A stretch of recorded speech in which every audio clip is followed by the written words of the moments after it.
Welcome into this week's episode of Tori's Take presented by Priority Health. I'm Tori Petry.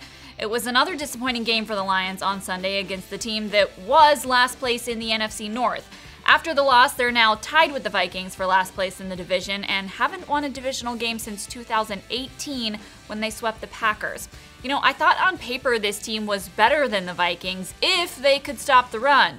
Well, unfortunately, they couldn't. Dalvin Cook ran for 206 yards and 2 touchdowns on 22 carries, including one 70-yard touchdown.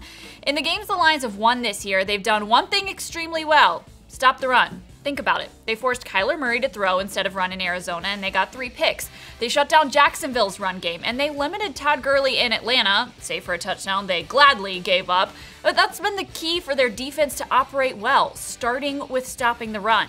Instead of doing that on Sunday, they had a game where they gave up over 250 rushing yards like they did with Aaron Jones and the Packers in Week 2. It's tough to win when you do that.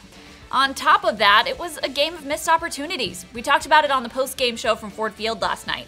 The Lions were down just 3 points after a big score before the half, and they gave up a touchdown drive in the final minute and change of the half. They were down 17 points at one point in the game, and that was after a missed field goal and 2 red zone interceptions, which would have equaled out to the difference in the game had those gone the Lions' way.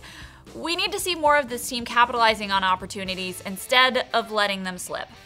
All right, we've got to get to your questions today, too. Luis Angel Silva submitted this one, and he says, "Hello, Tori. Greetings from Monterey, and greetings to my family in Holland, Michigan. With 3 losses to division rivals, do you see any playoff chances?" Luis, I love that you've submitted a question from Mexico, and I hope your family in Michigan will see this, too. Thank you so much for cheering on the Lions from afar. And thanks for asking. Look, the Lions aren't out of it until they're mathematically out of it, and that's certainly not the case right now. However, it's becoming a tougher and tougher track to get there. Even with expanded playoffs this year, there are a lot of really close division races in the NFC that are going to crowd the playoff spots after the divisional winners get in. Think about the Saints and Bucks in the NFC South. Really, the entire NFC West is good, and even the Bears and Packers aren't far off from each other in the North right now. In a year like this one, I feel like it's probably going to take 10 or more wins to make the playoffs, and right now the Lions would only have margin for losing 1 game in the entire second half of the season if they were to reach 10 wins.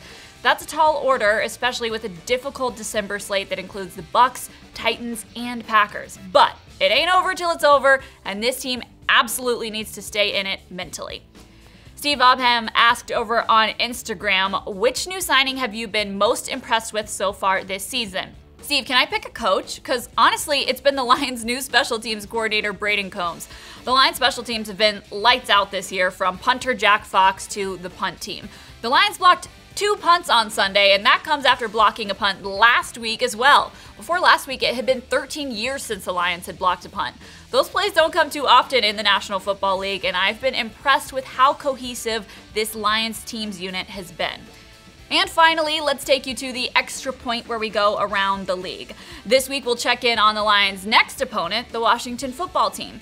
Washington quarterback Kyle Allen left the game yesterday with a gruesome leg injury, which meant Alex Smith stepped in under center, just 2 years removed from his own horrific leg injury that nearly cost him his life. So file this under things you love to see. Smith threw his first touchdown since November of 2018 on Sunday. It looks like Smith will be the quarterback the Lions face next weekend, and of course they hope he doesn't have a day against them, but it is heartwarming to see a comeback story like that one. That's it for Tori's Take presented by Priority Health this week. We'll see you next week. From Xfinity Studio, I'm Tori Petry.